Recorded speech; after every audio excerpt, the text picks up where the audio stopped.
ప్రతి ఒక్కరూ ప్రతిరోజు పూజ చేస్తూ ఉంటారు. అలా చేసినప్పుడు కొన్ని నియమాలను పాటిస్తే మంచి ఫలితాలను అందుకోవచ్చు. దేవుణ్ణి ప్రతిరోజు ఏ పూలతో పూజిస్తే మంచిది? చాలా మందికి దేవుడి మీద భక్తి ఉంటుంది. అయితే చాలా మందికి దేవుణ్ణి ప్రతిరోజు ఏ పూలతో పూజిస్తే మంచిదో తెలియదు. అంతేకాక ఏ దేవుణ్ణి ఏ రోజున పూజించాలో కూడా తెలియదు. ఇప్పుడు దేవుణ్ణి ఏ పూలతో పూజించాలో తెలుసుకుందాం. సోమవారం.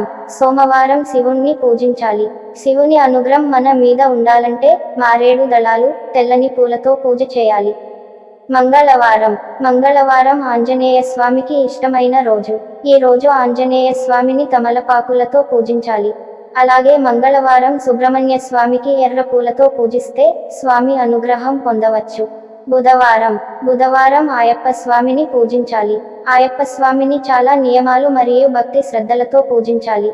అలాగే వినాయకుడికి గరిక, తెల్ల జిల్లేడు, ఎర్రగన్నేరు పూలతో పూజిస్తే స్వామివారి కృపకు పాత్రులు అవుతాం. గురువారం. గురువారం రోజున శ్రీరాముడు, లక్ష్మీ నరసింహస్వామిని పసుపు పూలతో పూజించాలి. అలాగే సాయిబాబాకి కూడా గురువారం ఇష్టమైన రోజు. ఈ రోజు సాయిబాబాని భక్తి శ్రద్ధలతో పూజిస్తే మంచి జరుగుతుంది. శుక్రవారం.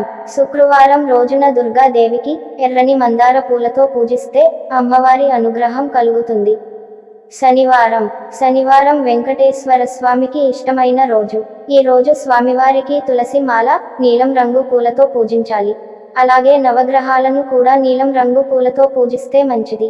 ఆదివారం. ఆదివారం సూర్యుణ్ణి పూజిస్తే మంచి జరుగుతుంది. అయితే సూర్యుణ్ణి ఎర్రని పూలతో పూజించాలి. ఈ విషయాలు అన్నీ ఒక అవగాహన కోసమే.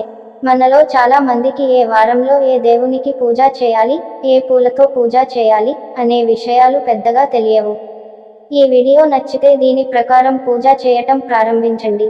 కాస్త శ్రద్ధగా చేస్తే మంచి ఫలితం తప్పనిసరిగా వస్తుంది. కాబట్టి ప్రయత్నం చేయండి. ఇలాంటి ఇంట్రెస్టింగ్ వీడియోల కోసం మన ఛానల్ని సబ్స్క్రైబ్ చేసుకోండి. Thank you.